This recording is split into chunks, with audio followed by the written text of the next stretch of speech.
আকাশবাণী আগরতলা স্থানীয় সংবাদ পড়ছি সোমা চট্টোপাধ্যায়। এখনকার বিশেষ বিশেষ খবর হলো, ধর্মনগর উপনির্বাচনে বাড়ি বাড়ি গিয়ে ভোট গ্রহণের প্রক্রিয়া আজ শেষ হয়েছে। আজ থেকে দেশে গুরুত্বপূর্ণ আর্থিক বিধি পরিবর্তন সহ একাধিক সংস্কার কার্যকর হয়েছে। প্রবীণ বিজেপি নেতা ও প্রধানমন্ত্রী নরেন্দ্র মোদী বলেছেন, দরিদ্র ও মধ্যবিত্তের কল্যাণে দলের প্রধান অগ্রাধিকার। রাজ্যে পেট্রোল, ডিজেল ও রান্নার গ্যাসের পর্যাপ্ত মজুত রয়েছে বলে জানিয়েছেন খাদ্য দপ্তরের বিশেষ সচিব। ত্রিপুরা ক্রিকেট অ্যাসোসিয়েশন পরিচালিত সুপার ডিভিশন লিগ ক্রিকেট প্রতিযোগিতার আজ 3টি খেলা হয়। ধর্মনগর উপনির্বাচনে বাড়ি বাড়ি গিয়ে ভোট গ্রহণের প্রক্রিয়া আজ শেষ হয়েছে। রিটার্নিং অফিসার দেবযানী চৌধুরী জানান, 85 বছর ঊর্ধ্ব প্রবীণ নাগরিক ও বিশেষভাবে সক্ষম ভোটারদের জন্য বাড়ি বাড়ি গিয়ে ভোটকর্মীরা ভোট গ্রহণ করেছেন। 85 ঊর্ধ্ব 116 জন প্রবীণ ভোটার ও বিশেষভাবে সক্ষম 69 জন ভোটারের ভোট গ্রহণ করা হয়েছে। এক্ষেত্রে ভোটের হার 100%। আমাদের উত্তর জেলা সংবাদদাতা কৌস্তব ভট্টাচার্য জানিয়েছেন, নির্বাচন কমিশনের নির্দেশ অনুযায়ী সমাজের প্রতিটি স্তরের মানুষের ভোটাধিকার নিশ্চিত করতেই এই উদ্যোগ গ্রহণ করা হয়েছে। আগামী 3রা ও 4 এপ্রিল নির্বাচনের কাজে নিযুক্ত কর্মীদের ধর্মনগরের বীর বিক্রম ইনস্টিটিউশনে পোস্টাল ব্যালটে ভোট গ্রহণ করা হবে। দেশের বিভিন্ন অংশে আজ থেকে জনগণনা 2027-এর প্রথম পর্ব শুরু হয়েছে। বিশ্বের বৃহত্তম এই জনগণনা প্রথমবারের মতো ডিজিটাল পদ্ধতিতে পরিচালিত হবে এবং স্বগণনার সুযোগও থাকবে। জনগণনা রাজ্য কার্যালয়ের deputy registrar general PN Chowdhury আজ জানিয়েছেন, রাজ্যে জনগণনা শুরু হবে আগামী 17 জুলাই থেকে। রাজ্যেও 2টি পর্যায়ে জনগণনা করা হবে। প্রথম ধাপে হবে আবাসন গণনা ও বাড়ির তালিকা প্রণয়ন। 17 জুলাই থেকে 31 জুলাই পর্যন্ত হবে স্বগণনা এবং এ বছরের 1 আগস্ট থেকে 31 আগস্ট পর্যন্ত প্রথম পর্যায়ে হবে আবাসন গণনা ও বাড়ির তালিকা প্রণয়নের কাজ। দ্বিতীয় ধাপে 2027 সালের 9 ফেব্রুয়ারি থেকে 28 ফেব্রুয়ারি পর্যন্ত হবে জনসংখ্যা গণনার কাজ। 2026-27 নতুন অর্থ বছরে আজ থেকেই দেশে গুরুত্বপূর্ণ আর্থিক বিধি পরিবর্তন সহ একাধিক সংস্কার কার্যকর হয়েছে। 6 দশকেরও বেশি পুরনো আয়কর আইনটি আজ থেকে নতুন আয়কর আইন 2025 দ্বারা প্রতিস্থাপিত হল। এটি পুরনো বিধানগুলি অপসারণ করে কর ব্যবস্থাকে সরল করার জন্য তৈরি করা হয়েছে। পার্মানেন্ট অ্যাকাউন্ট নম্বর অর্থাৎ প্যান কার্ডের জন্য আবেদন বা আপডেট করার সংশোধিত নিয়মগুলিও আজ থেকেই কার্যকর হয়েছে।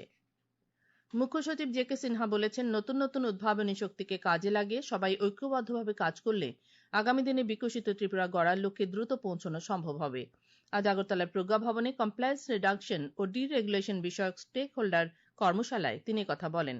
তিনি জানান, এই কর্মশালা ত্রিপুরাকে ব্যবসা বাণিজ্যে সরলীকরণ, সুশাসন এবং অন্তর্ভুক্তিমূলক অর্থনৈতিক প্রবৃদ্ধির ক্ষেত্রে একটি আদর্শ রাজ্য হিসেবে প্রতিষ্ঠা করার পথে একটি গুরুত্বপূর্ণ পদক্ষেপ। অনুষ্ঠানে বক্তব্য রাখেন শিল্প ও বাণিজ্য দপ্তরের সচিব কিরণ গিত্তে, রাজস্ব সচিব ডা মিলিন্দ রামটেকে, অর্থ সচিব অপূর্ব রায়, IIM কলকাতার অধ্যাপক সুমন্ত বসু প্রমুখ।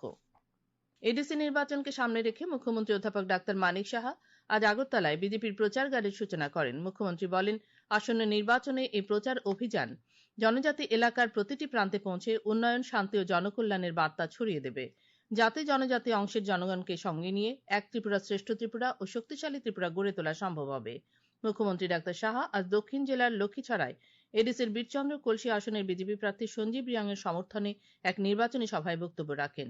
অন্যান্যদের মধ্যে বক্তব্য রাখেন বিজেপির প্রদেশ সভাপতি সাংসদ রাজীব ভট্টাচার্য, বিধায়ক প্রমোদ রিয়াং প্রমুখ।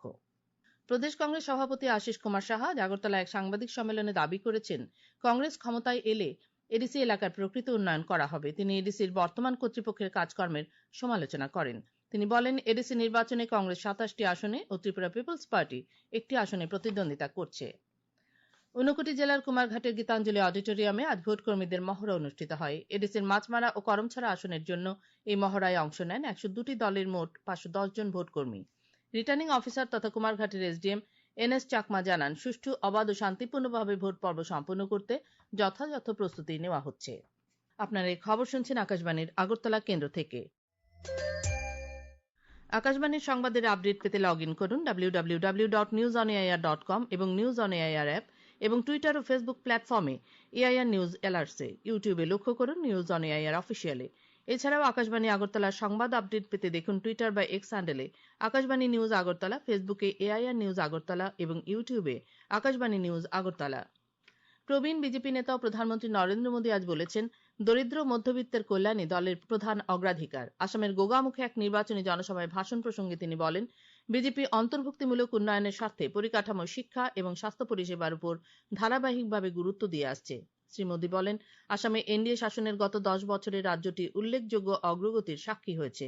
তিনি আরো যোগ করেন, ডাবল ইঞ্জিন সরকার রাজ্যে দীর্ঘস্থায়ী শান্তি আনতে সাহায্য করেছে, যার ফলে অনেক যুবক সহিংসতা থেকে দূরে সরে এসে আরো নিরাপদ ভবিষ্যতের দিকে এগিয়ে যাচ্ছে।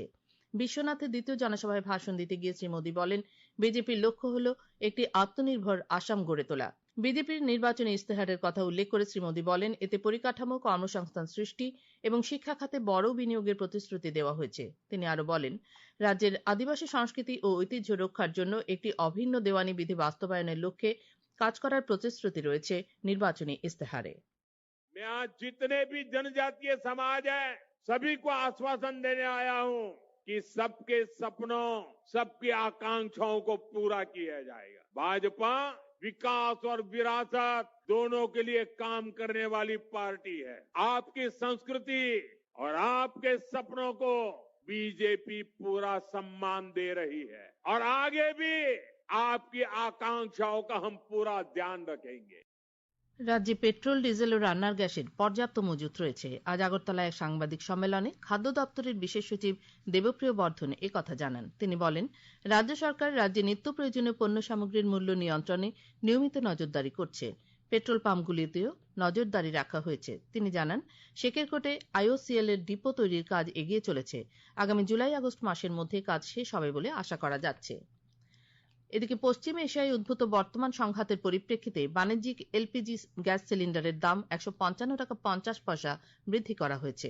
ইন্ডিয়ান অয়েল কর্পোরেশন লিমিটেডের ওয়েবসাইট অনুযায়ী দিল্লিতে বাণিজ্যিক এলপিজি সিলিন্ডারের খুচরো দাম এখন 2078 টাকা 50 পয়সা।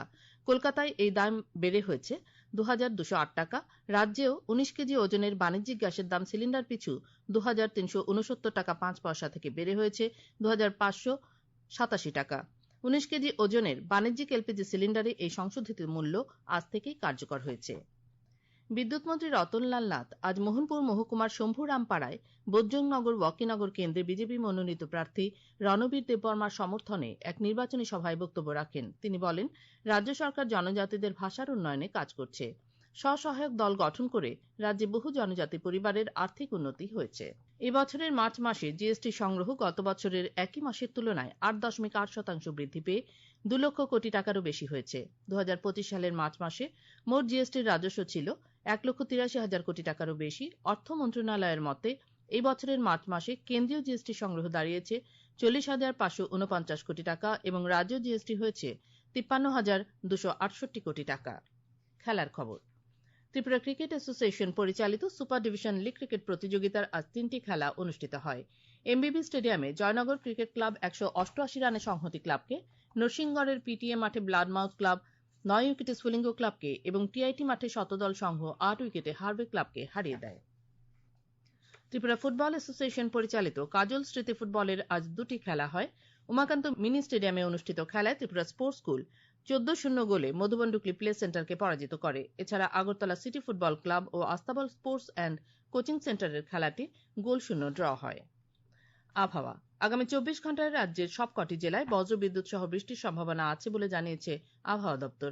আজ দিনের সর্বোচ্চ তাপমাত্রা ছিল 33.8 ডিগ্রি সেলসিয়াস এবং সর্বনিম্ন 20.5 ডিগ্রি সেলসিয়াস। আগামীকাল দিনের সর্বোচ্চ তাপমাত্রা 35 ডিগ্রি সেলসিয়াস এবং সর্বনিম্ন 23 ডিগ্রি সেলসিয়াসের কাছাকাছি থাকতে পারে। শেষ করার আগে খবরের বিশেষ অংশগুলো আরেকবার পড়ছি। ধর্মনগর উপনির্বাচনে বাড়ি বাড়ি গিয়ে ভোট গ্রহণের প্রক্রিয়া আজ শেষ হয়েছে। আজ থেকে দেশে গুরুত্বপূর্ণ আর্থিক বিধি পরিবর্তন সহ একাধিক সংস্কার কার্যকর হয়েছে। প্রবীণ বিজেপি নেতা ও প্রধানমন্ত্রী নরেন্দ্র মোদী বলেছেন, দরিদ্র ও মধ্যবিত্তের কল্যাণে দলের প্রধান অগ্রাধিকার।